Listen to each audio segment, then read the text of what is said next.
Hi, everyone. Thank you all so very much for joining us today. We're here to discuss navigating the impact of COVID-19. I'm Christina McPhillips, and I'll be your moderator for this webinar. A few quick housekeeping notes. This webinar is being recorded, and it will be made available to you within 24 hours. We're hoping much sooner on our YouTube page.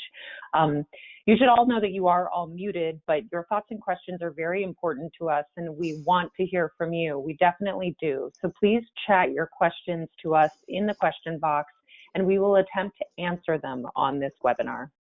As we all know, this is an extraordinary and uncertain time.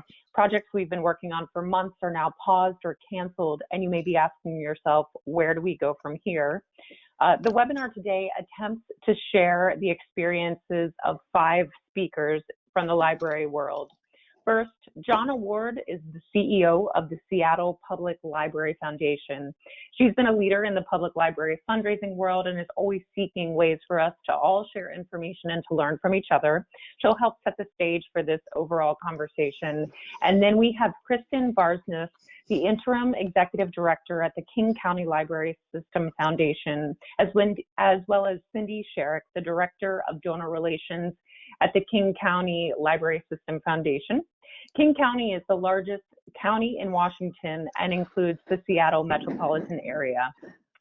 Next, we have Brian Lawrence, the Deputy Executive Director at the Seattle Public Library, and he will share the experience of how they handled the cancellation of their Discover Your Library luncheon.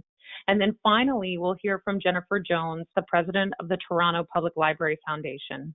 And so with that, just reminding you again to please chat your questions to us so that we can answer them. And Jonna, I'm going to throw it to you. Please get us started. Oh, thank you, Christina, and thanks to you and Rob at Carl Bloom & Associates. This has come together really rapidly, and we couldn't do this, just like we couldn't do the conference or Library Giving Day without all of you, so thank you for that. Boy, lots is happening here, folks, and I think as those of us who are going to be sharing some information here, many times the information we put on these decks almost feels irrelevant pretty darn quickly, and I imagine you're feeling that in your case. There's what I'm sorry to say is there's over 380 some people who signed up to be on this webinar today, and the tool we're using only has seats for 101. Rob looked into trying to get it expanded, and the vendor basically has so much demand for their GoToWebinar services right now that they couldn't provide the extra bandwidth. So I apologize for that. But for those of you who aren't in on the call but are getting this after the fact, I just hope you find it helpful, and we'll be taking questions, and hopefully the questions that we see will be relevant to what you're looking to find out. So the scenario is one, and this is primarily around really making decisions for your foundation, your organizations related to fundraising. I just want to say this is not about library and what the hard decisions libraries are going through to both protect staff and protect patrons. That's another webinar, but not for us today. But just knowing that our work is so closely aligned with libraries and what they're doing, no matter what we do, what they do, our work impacts one another. For us, within library philanthropy, both through the International Fundraising Conference and Library Giving Day, we have created quite a network, and it's about sharing and supporting one another. And that mindset, I think, is as important now as it ever has been. How can we learn from each other? How can we share? And just know that we're all in this together and want to help us all through it. The actual idea for doing a webinar really came from Kristen when, after we both had made decisions around shutting down our events, the idea around, boy, this would be a good topic for the International Fundraising Conference in June. However, we needed to jump on it now. So I just want to thank King County, Toronto, and then my counterpart, Brian Lawrence, who really put the work into putting this together for you. We basically have 3 case studies, and there are 3 scenarios, different kinds of events, different timing, and the processes each of us have taken to go through them and make decisions about how to move forward and communicate what we're doing. All we can say is every situation is different, but we hope that by sharing our approach and our thought processes around what to do and deciding that it will spur ideas for you that you can use to apply into your own situation. So I hope you find it of value. I hope it helps prepare you and help you anticipate some actions that you'll need to take. And with that, I'm going to mute myself and step back until we get to questions. Thank you, Jana. And everybody, it's great to be together with folks virtually. This is Kristen Barsness. I'm the Interim Executive Director for King County Library System Foundation, and I'll be joined shortly on our slides by my colleague, Cindy Sherrick. So we kind of had to jump on this quickly. I'll overview for you a little bit about how the decision process came together, and then Cindy will take you through step by step the pieces that we executed, and then we will come together to talk about the lessons that we've learned and are still learning from all of this. Our event was scheduled for March 7th. It's our biggest event. It's the only event really that we do, fundraising event. And we were expecting well over 800 people to be there. We had keynote author Colson Whitehead speaking and being introduced by Melinda Gates. So interest in the event was quite high. This event represents about a third of our revenue for the year, so clearly very important. And of course, the team spends an entire year with a committee of terrific volunteers getting ready for this event. So next slide, we'll talk about a little bit more about kind of how this all unfolded. So about 2 weeks prior to our event, we started to see rising number of cases in this area. Not a lot, but the situation at the long-term care center broke around then.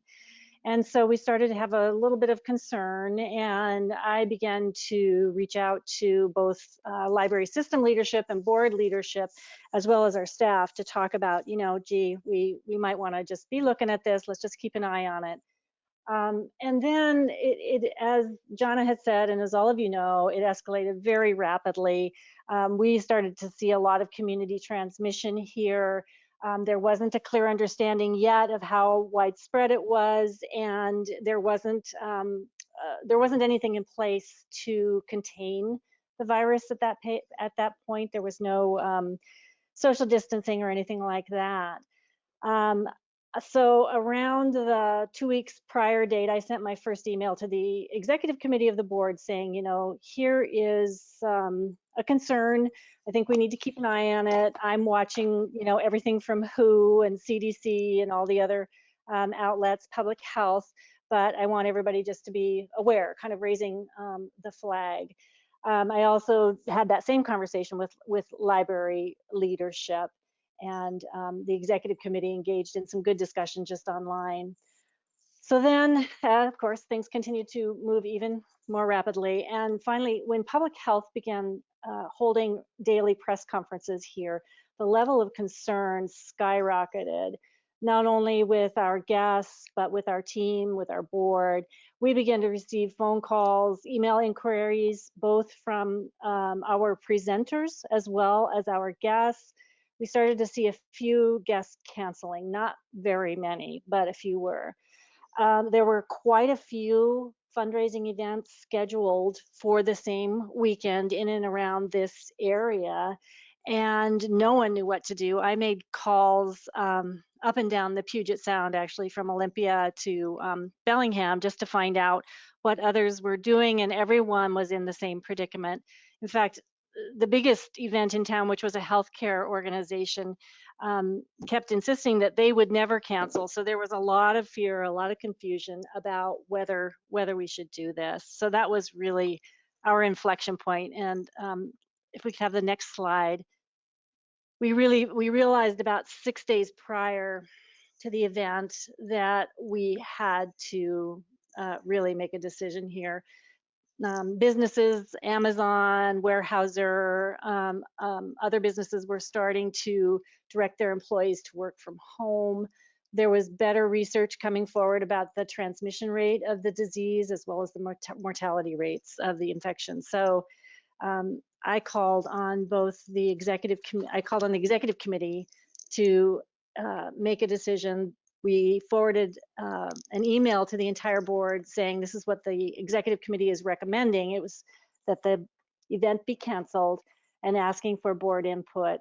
And then after we received that and the board had made the decision to cancel, we pivoted really quickly to both communicating internally and externally. So internally to library leadership, of course, also to our speakers, our guests, our sponsors, our vendors. It's unwinding an event of this size in a matter of hours is a pretty interesting process, and we'd be happy to talk more about that. So I will pass it over to Cindy now, who can talk a little bit more, talk us through the process for cancellation. Yep, I will. Thanks, Kristen, and good afternoon to all my colleagues out there in library fundraising.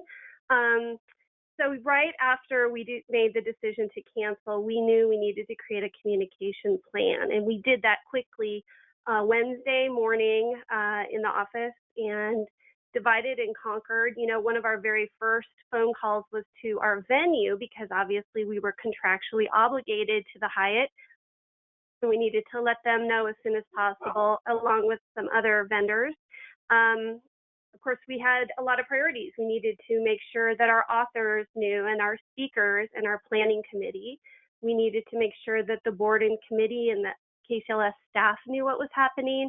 And really, very importantly, we needed to make sure our guests and the volunteers knew we were canceling so close to the date. And I'm sure as many of you understand, we did not have emails for all of the guests. A lot of table captains give you the names, but not the emails. So that was a challenge. We used MailChimp to communicate to our large group, and then we followed up with individual emails to table captains asking them to push out that email and follow up with their guests and to help getting the word out. We also posted on our website, through our social media channels. We made phone calls to key donors and guests, and we got it all completed by the end of the day on March 5th. It was pretty exhausting, but we got it done.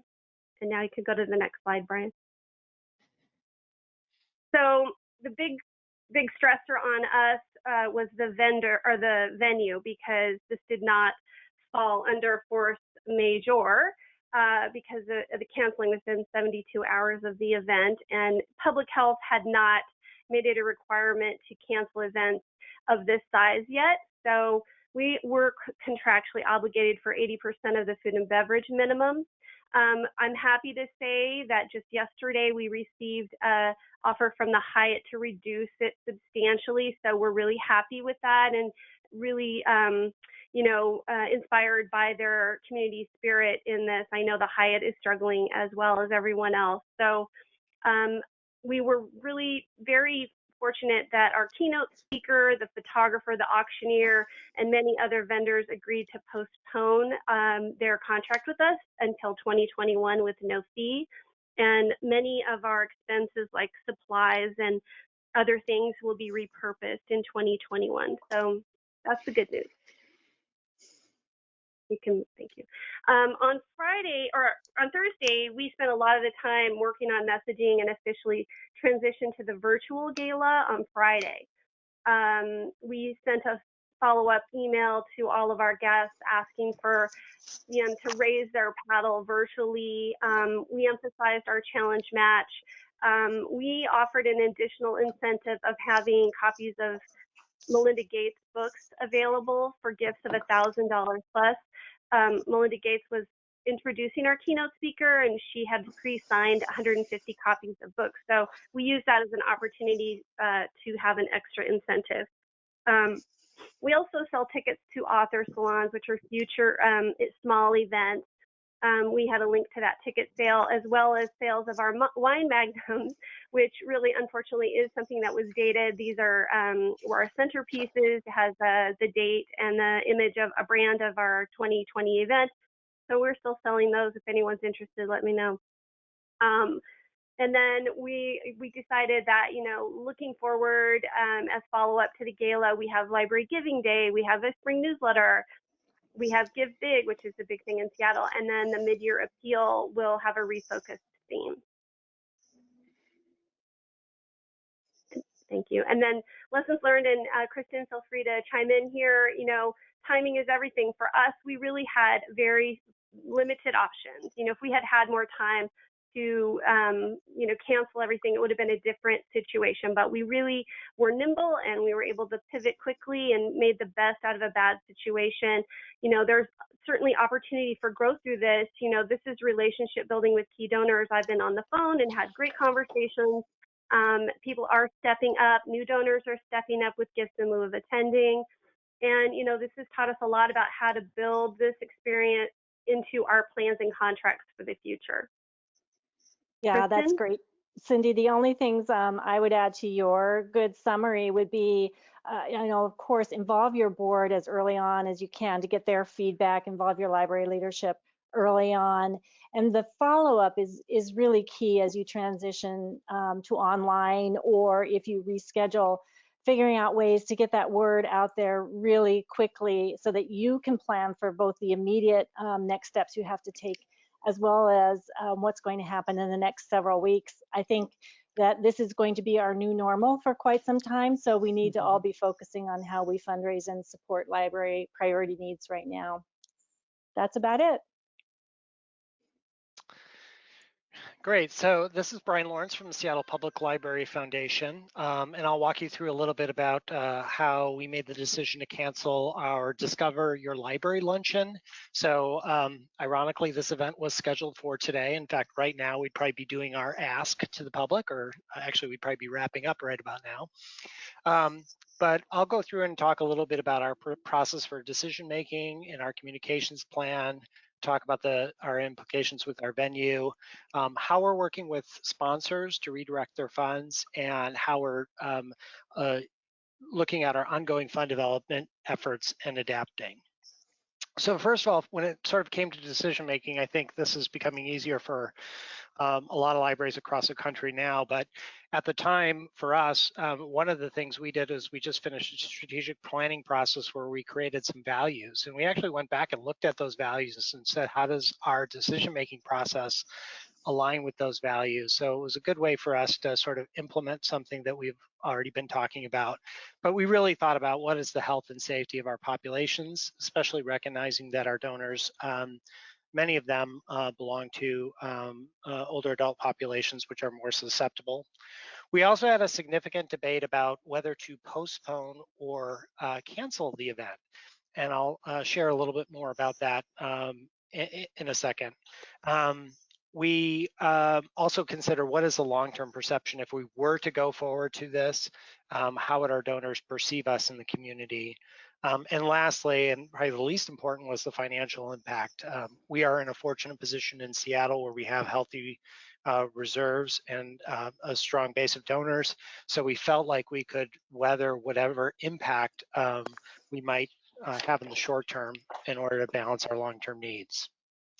Talking a little bit about our venue implications. Our force majeure clause, we just learned yesterday, was honored.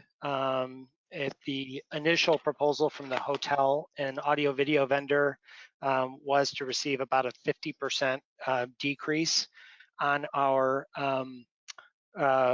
deposits that we've made. However, they have come back since the governor made a proclamation to limit events of over 250 people. It sort of triggered that impossibility clause within our contract. But I added a bullet here about delay notification if already committed. One of the strategic, things that we did was we announced that we were going to cancel the event. And if I could do it all over again, I would have waited to the very last moment just to give our governor enough time to make that proclamation, to make it official. So just be really thinking about your contracts, and maybe if you have an attorney on your board, consult with them before sending any communications to vendors. Of course, again, every situation is different, but in our case, I may have delayed our actions just a bit to give time for that governor to make that proclamation. Some of the sponsor implications, we are required, according to our auditors, to return funds if we do not go through and execute an event. So we have been reaching out to all of our sponsors and presenting opportunities for them to engage with us throughout the remainder of the year. Much like Cindy mentioned, we have a whole slate of activities from Give Big to Library Giving Day, our Giving Tuesday appeals. So we're looking at each sponsor relationship and asking how can we deliver value to them, and having a conversation to see if we can redirect their support, and really kind of making it simple for them to redirect their support. And I would say overwhelmingly, all the sponsors thus far have been completely amiable to whatever decision or recommendation we have. So this is a quick look at our communications plan, and really each of these boxes represents an audience that we kind of wrote down and created an action plan to address. So we started with our board of directors. We had an event with our president, so we were in constant contact with her.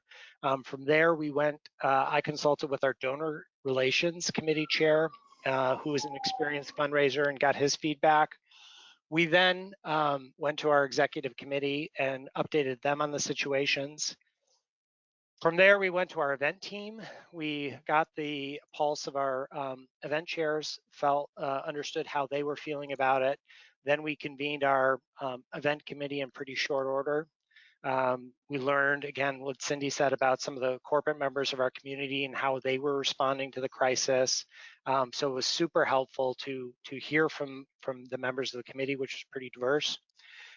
We talked to our key sponsors. So someone like our title sponsor, we gave her a personal call before we made any decisions to try to understand how this would land on her organization. And lastly, we reached out to our speakers and gave them kind of a heads up.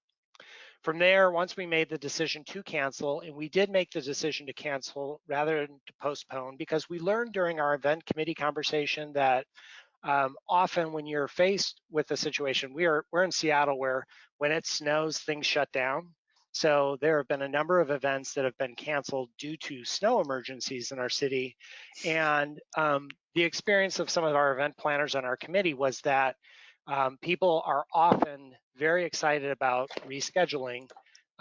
And once they get into that process of doing that, and your table captains work hard to recruit all these people and sponsors, and then doing that all over again can be somewhat challenging, and often can, by the time the second time the event rolls around, your staff are exhausted, your table captains are exhausted, and it has the potential to leave a negative effect over the long term. So we decided with the recommendation of our committee that we actually cancel our event. So we notified our library team, including our leadership, and both the marketing and the communications divisions of Seattle Public. We're a separate entity, so that's a little bit, we have some extra steps that we need to take on that front. The next thing we did was reach out to our table captains. Again, we put all 70 of them down and divided up and conquered between our team, and made personal calls to most of those folks, and then followed that up with emails as well to make sure that they received the message. In terms of our outreach to guests, our approach was, and again, this came at the recommendation of our committee, was to first offer the table captains the opportunity to make the announcement to guests. So we crafted a message to table captains, which they could then forward to their guests. And then 2 days later, so we sent that on a Friday morning, we said, we are gonna send this message to all registered guests on a Sunday morning. So we followed up their communication with our own. And included in that communications, of course, was the opportunity to make a virtual gift. Last thing, and I put this on here because I think it's important, we had a lot of donors, with 700 people, we had a lot of donors who, are sort of unsubscribed on your mailing lists. So I would make sure that you take action to understand who those folks are and do some more personal email outreach, because your services like MailChimp and Constant Contact might automatically exclude those folks. Lastly, or second to lastly, our social media. We obviously did some postings on our website and the library's website. And then lastly, we notified our hotel partners, our printers, florists, etc. Talking a little bit about what our ongoing fund development efforts are. I mentioned that we did this initial table captain message, which was, again, sort of an appeal to make a gift. And then we followed that up with our own communications to guests, again, with the opportunity to give. This morning, the day of our event, we launched sort of a third appeal. This time, this appeal came from one of the people who would have been a speaker, a school librarian from a local school who partners with the library on our Global Reading Challenge. So that appeal went out this morning, and then we'll do a follow-up forward of that appeal later today to anybody who hasn't made a gift. And lastly, we are looking at, depending on how successful we are, so far out of 700 guests, we've had about 90 to 100 gifts so far. So maybe a little bit softer response than I would have expected, especially since we do have a $250 challenge match for gifts of $250 or more, up to $70,000 in play. So we are going to continue to work on achieving that challenge match through a number of different channels. Looking beyond just the luncheon event, the coronavirus has caused us to sort of reformulate our direct mail. We have one dropping today that was produced weeks ago that is probably a little off tone, considering the events in our community right now. But with our next one, we're leading with a message about, boy, things have changed since I last wrote to you. So it will be a little bit more appropriate and emphasizing some of the library services that we are supporting that will help our library meet the needs of the community through digital resources, virtual events, and online materials. So lastly, I'll just say from a staff perspective, we're really focusing on this time on what can we achieve that we've been wanting to achieve, that we now have more capacity to achieve now that we're not doing things like events. And so we're looking at doing more of our long-term annual planning, figuring out how we can strengthen our appeals over the course of the year, and how we can all just maximize our effort now. So some of our key learnings, again, like Cindy and Kristen said, stay calm, create a plan. We had, the day that we announced for cancellation, people were ready to scurry to their desks and start doing things. And we kind of paused and really created a 2-page communication plan with what is it we need to do, who's going to do this. And so everybody had real clear responsibilities for what their portion of the workload was. Over communicate, both personal phone calls as well as emails. I think our donors certainly appreciated the one-on-one contact, and they continue to appreciate our sort of follow-up touches. Step back and look at your messaging. I mentioned just how quickly things are changing in the community. You have to really be careful to be thinking now about, boy, what if things do get worse? How can you message things so you leave yourself a little bit of flexibility in terms of what may happen in the community going forward? So really take a close look at your messaging and ask whether or not it's appropriate for what your community is feeling right now. Other key learnings, peer-to-peer activation. We just moved to the Classy donation platform, which has got some peer-to-peer capabilities. And we're really looking at that to sort of move the luncheon forward and figure out how we can use that over the course of the rest of the year. And I'll be honest with you and say, we had always had reservations about doing events at Seattle Public Library Foundation. And, I think Jonna took the plunge a couple of years ago and said, okay, we're going to do this. But it's really making us step back and just consider events and how effective they are and how sustainable they are over the long term. And lastly, just think long term. Think long term about how this impacts your donors and your relationships with them.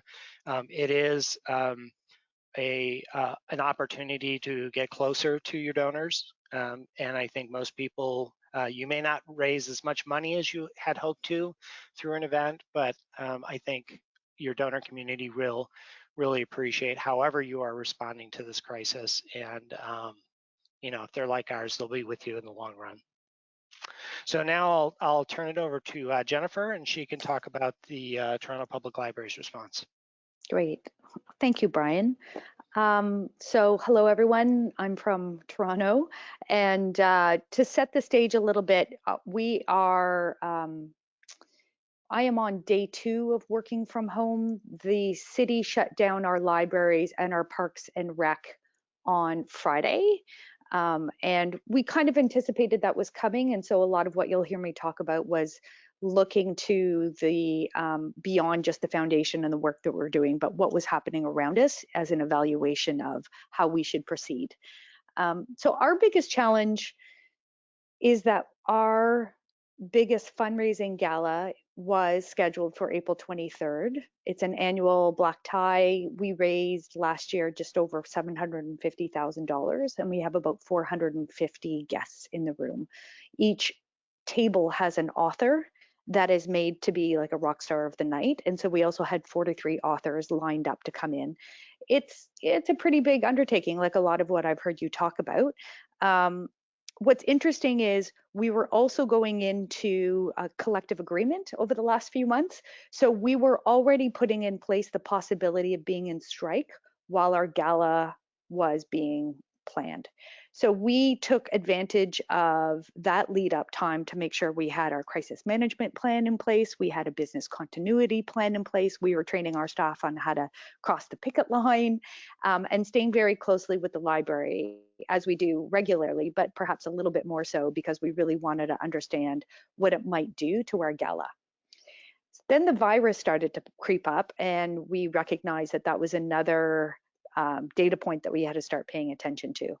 And about 2 weeks ago, we started seeing around us that authors were now canceling to come to the library. We heard that authors were no longer allowed to leave New York. Those publishers out of the States were starting to ask them to limit travel. Other speaking events that were happening in the city were getting canceled. And so we sat back and said, you know, what are the considerations we have? What's the city doing? What are the library doing? What's the library doing? And they very much take their direction from the city. They are fairly reluctant to fall out of step with whatever's happening in the city. So we also then look to the library. We physically are sitting within the library, and of course they are our product. So we also want to make sure that we're always supporting the message that they have to staff as well as the public. We were always doing a risk assessment based on, first and foremost, what's our responsibility to our guests, our staff, and our volunteers? You know, there's a lot of vendors and a lot like the authors and so forth who would be in the room. What is our first responsibility to them? And then secondly, what would be the financial implications if we had to make a decision to cancel or postpone at any point? And so for those of you who are following, that was slide 17. I'm moving to slide 18. What we decided to do is, again, evaluate everything through the risk management lens: legal risk, reputational risk, financial risk, health risk, and make a decision based on that. And again, what was happening in the environment around us, everything started to move pretty quickly 2 weeks ago. And so what we decided was that in an uncertain time, the best thing we could do was be as clear as possible. And so we did make the decision to cancel our event because what we didn't want to do was keep crossing our fingers. And then 2 days before the event, the service industry, like the caterers and all the volunteers and all the staff that were supposed to arrive, were calling in sick and couldn't make it. And then we'd be caught with our pants down. So again, let's go back to, we wanted people to have confidence in our decisions. That comes with clarity. And so we did cancel or postpone the event. We normally would have included the chair of our committee. However, she was traveling in India. And so what we did is we let our board know, we let our sponsors know, we let our board know. And we tiered them according to priority so that people were hearing it in the right order. We also then went out to our vendor, our table purchasers, all the individual tickets, and so forth. So within 48 hours of making the decision to postpone, we had communicated to everybody who was touched by this decision. We also started asking them about interest and availability to continue with us, because that is our hope, that we will find a date in the fall that we can bring everyone together and do this right. So we're in the midst of sorting out what that means strategically for us, because it's not going to be as simple as, of course, just, waving a wand. I've just moved on to slide 19. So this goes back to, like, what are the actions that we had in place? What allowed us to move fairly quickly and confidently? We already had a crisis management and business continuity plan in place. That's the basic one that we always refer to as necessary. We updated both based on the potential strike and then the virus. So by the time the decision to close the libraries was in place, we knew what we were dealing with and we knew how to move forward. We stayed in step with the city and the library operational plans and messaging so that our decision didn't come out of left field, but by the time I was calling our sponsors and explaining our decision, they were already making similar decisions and appreciated where we were. So we had no negativity, only full support. Thankfully, most people's point of view, as I hope you're feeling too, is that everybody needs to stay safe and healthy first, and we'll figure out the rest along the way. We did feel like we were evaluating our risks and making decisions accordingly. We were communicating to all our key stakeholders at different milestones. So I previously, before the decision to postpone the Gala, we had already flagged with the board that both the virus as well as the potential labor disruption was the environment we were operating in. We held daily meetings with our leadership at the foundation to make sure that we are on the same page. And I joined the library executive daily huddles as well to be able to influence that where it made sense and to show my support, and then be able to bring back any of the decisions that they were making to the team so that we could implement or take advantage of those as quickly as possible. Brian, I think you said it really well. I think a lot of this is just remaining really calm and making sure that everyone feels that we're in this together, and that while there is a lot of uncertainty, we have the skills and the professionalism to move through it and remain very pragmatic, strategic and transparent. As you said, Brian, too, I try to communicate frequently. So where we are right now is we are now all working from home.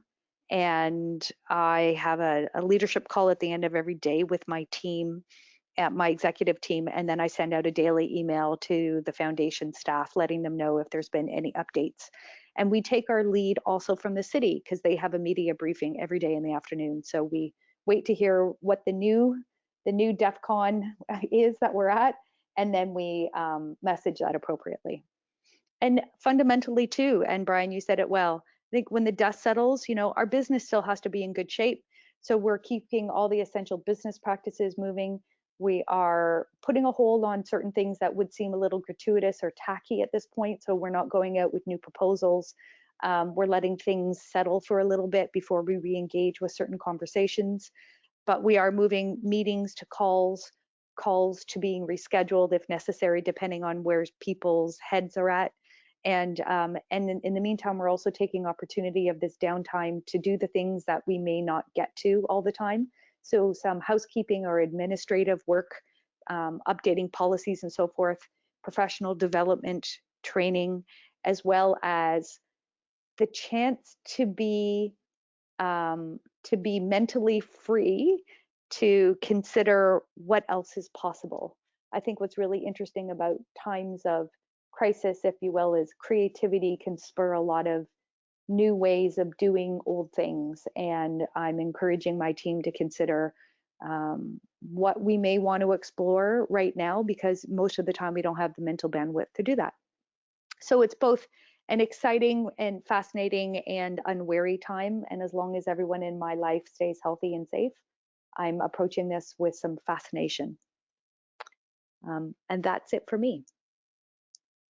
Okay, wonderful. Well, thank you to all of our speakers. I wanted to say, Brian, is this an okay time to go through some questions? And as we do, I want to say to the audience, please pose your questions. But Brian, does that work for you? Yeah, absolutely.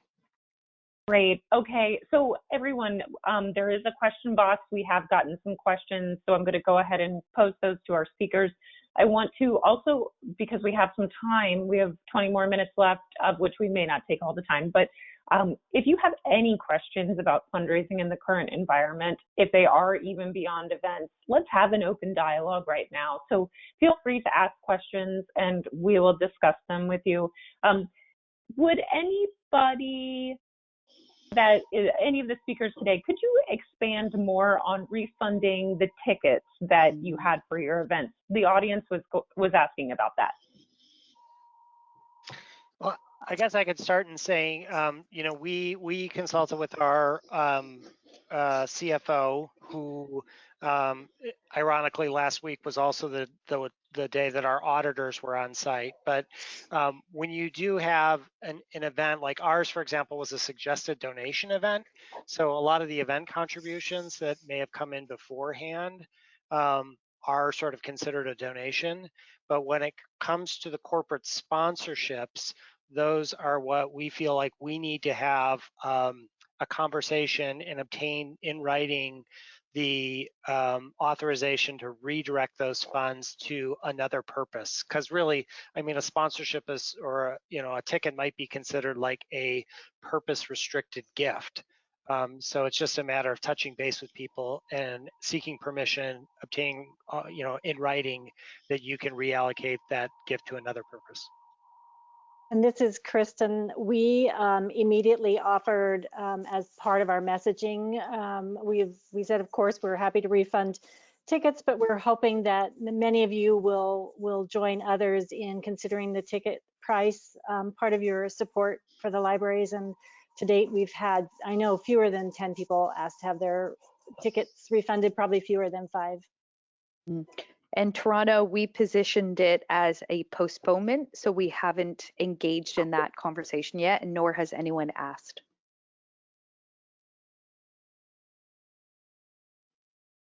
Okay, great. Thank you, everyone. So some additional questions. One very quick one to you, Jennifer. The date of your event was April, it was towards the end of April. What day Yeah, was it was 23rd. April 23rd, okay. And so actually to kind of expand on that for our speakers, the events that are in question for you, how far out are you looking? What is your opinion? I know everything is changing for us day to day, but how far out are you looking?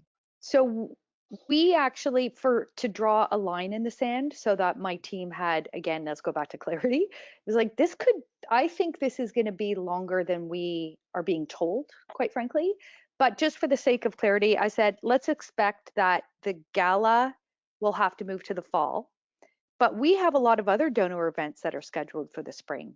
So I'm asking them to do a short-term and long-term financial impact if all the other donor events between now and July 1st are either delayed or postponed. And so tomorrow we have a revenue team meeting to look at short-term, long-term financial impacts, both loss of revenue, savings and expenses. What does that do for this year's budget, but also how does it impact next year? Okay, great. Anyone else have any thoughts?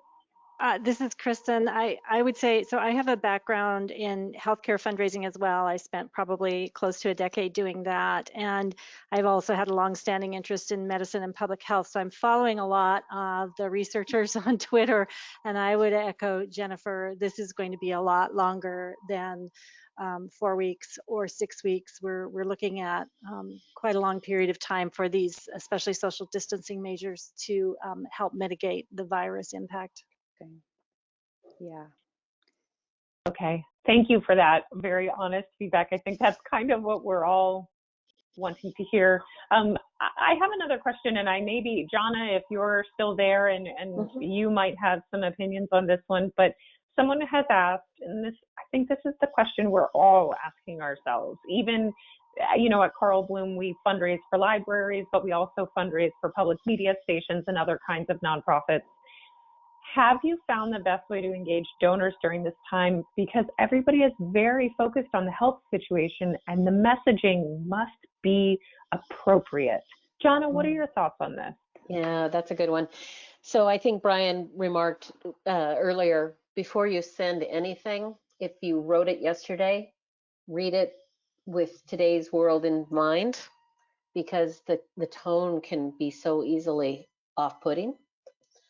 Here's an example. I had a conversation with one of our former board president, and who's a high net worth individual who feels very different and less secure by far today, and now would not be the time to ask her for another gift. And I appreciated her sharing that perspective, because it's one that, you know, it will help us understand where people are at and where they're coming from. I think there's a number of older donors who's, depending on, you know, their resources, and if it's not in an IRA, now is not necessarily the time to be asking them for gifts, but it is certainly time to be talking with them, checking on them, you know, especially our bigger donors that we have formed deep relationships with. We're checking on them. And I would say so many of the conversations I'm having right now are just with donors, letting them know we're okay, we're working remotely, the team's tested the equipment, we're looking how we can help the library as they figure out how they're going to operate in this new normal. In our instances, we're waiting to hear how they want to, will they be able to implement more e-materials? Will they be able to be set up to handle some sort of marketing campaign to drive activity for library cards? And being that kind of partner to help them in whatever direction they need. And I think the other thing that we're also thinking about, and this is a little bit off the answer to your question, but it is sort of related in that, as Jennifer said, what are the things that we can be doing to move us forward down the road? And I would guess every library that if your community is going to be impacted and put in any kind of mode where we don't have restaurants, we don't have gyms, we don't have any of that stuff, it's going to be a big financial hit on your city. And so what can you be doing as an organization to prepare for an advocacy effort to help protect and defend your library's budget? And if any library that goes through a closure, like we did on Friday the 13th, you know, it's exponential growth in the number of materials that were checked out as people scrambled to get in and get materials. And we're looking for how can we collect those anecdotal stories as well as the factual information about circulation, and use those as ways to help demonstrate how important the library is to our community, especially at a time like this. And the stronger that message is, I think that will be really powerful content and information to have to share with our elected officials when the time comes to try to protect the library's operating budgets. Okay. Thank you, Jonna. And I want to say to the speakers, if you did have something to say, we have quite a few more questions that have come in. So I'm just going to pivot to that very quickly. We do have someone saying, how are you positioning spring appeals specifically with messaging? And on the fundraising agency side, I want to say what we are recommending is, you know, if you already have a direct mail piece that's going to be out, you cannot change that. Perhaps it's been produced and it's already in the mail and that's a bit out of your hands. But you can always send a preemptive email talking about how things are different. I really also loved that Jonna just said, if you wrote something yesterday, reread it before you send it out today. I think your digital communications are probably your best tool right now because they can be so fresh and instant, and everything is changing moment to moment. So does anybody else have anything they wanted to quickly say about positioning their spring appeals and the messaging that they are using?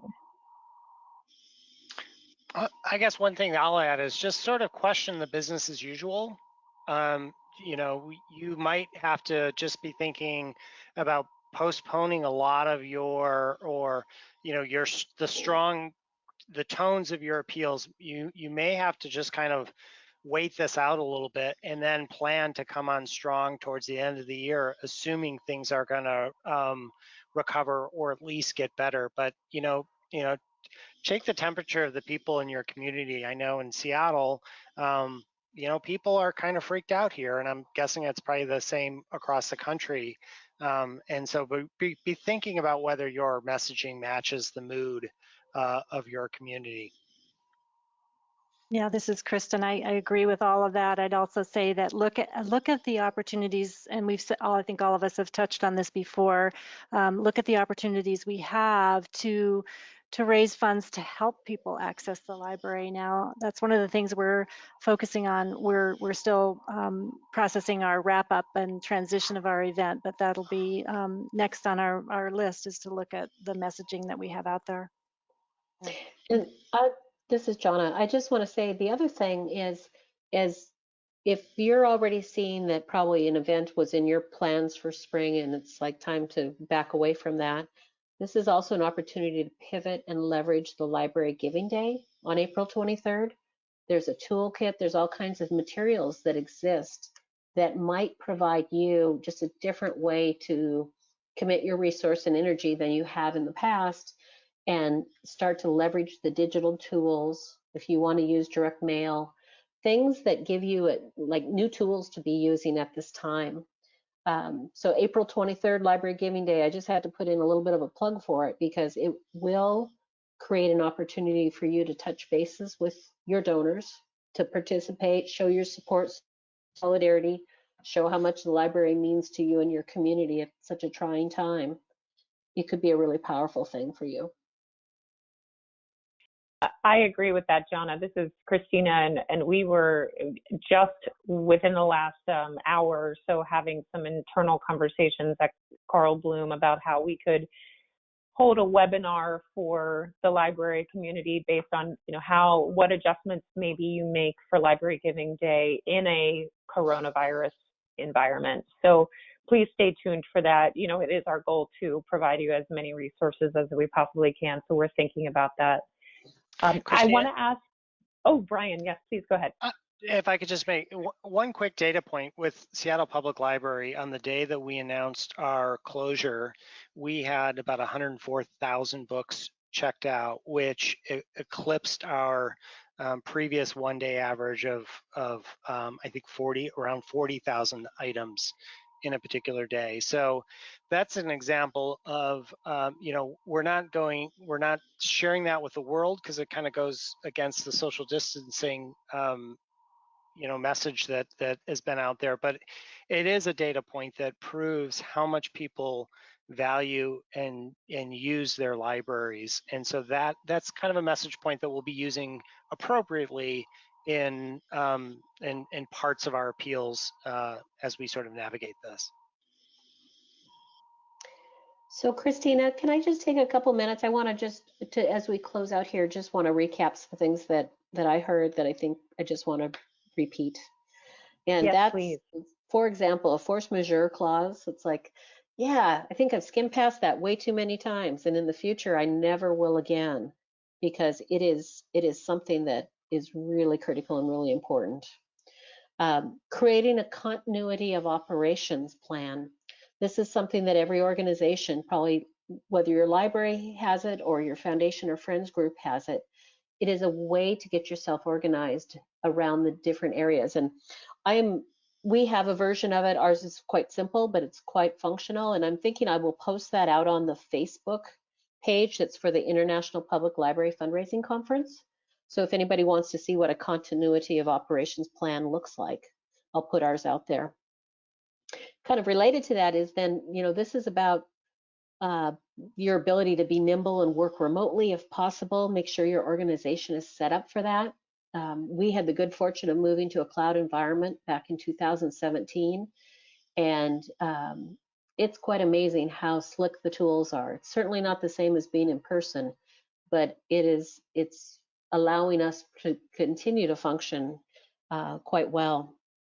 A couple other things just to say is that pre-reading of your messages, or reread your messages before you send stuff.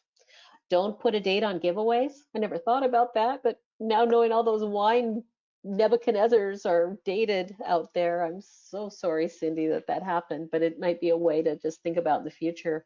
We don't date things. And then I guess the last piece is just one of the questions was related to what do you do with upcoming dates. Some of you who are listening may have attended our International Public Library Fundraising Conference, which is where I met Jennifer, where I met Cindy for the first time. It's an amazing network. At this stage, that's the middle of June. It's in Austin. We don't know. We really don't know. But right now, we're keeping track of what the American Library Association does with their great big conference that's just a week later in Chicago. And at this point, they're full steam ahead. And we will do our best to figure out what to do. And if for some reason we can't meet in person, we'll try to figure out how we can meet one way or the other. Because this culture of sharing what's working and what people are doing to tackle different things, this can only make us stronger. And I just want to say thank you to Carl Bloom and Associates, with Rob in the leadership, and certainly with Christina at our side every step of the way. We are so fortunate to be able to do this. And I want to just say thanks to King County Public Library System Foundation, as well as Toronto Public Library Foundation, and of course, my counterpart, Brian, who's our deputy director. So thank you, and thank you for all who signed in, and we appreciate what you're doing. Keep up the good work and keep that mindset moving forward. Thank you, Jana. We're going to go ahead and wrap up now, but as a reminder, we will very soon be sending you a link to this webinar. If you have any additional questions, you can feel free to email. We've got a couple of emails and I'm not remembering them right now, so go ahead and email Christina@carlbloom.com. And then we do have that Facebook page Jana was mentioning in the chat section of this. I've just posted what you can look up on Facebook and you can ask to join, and it really is a wealth of information. And with that, we're going to say goodbye now, but we appreciate you being here with us. Thank you so much, and good luck to all of you.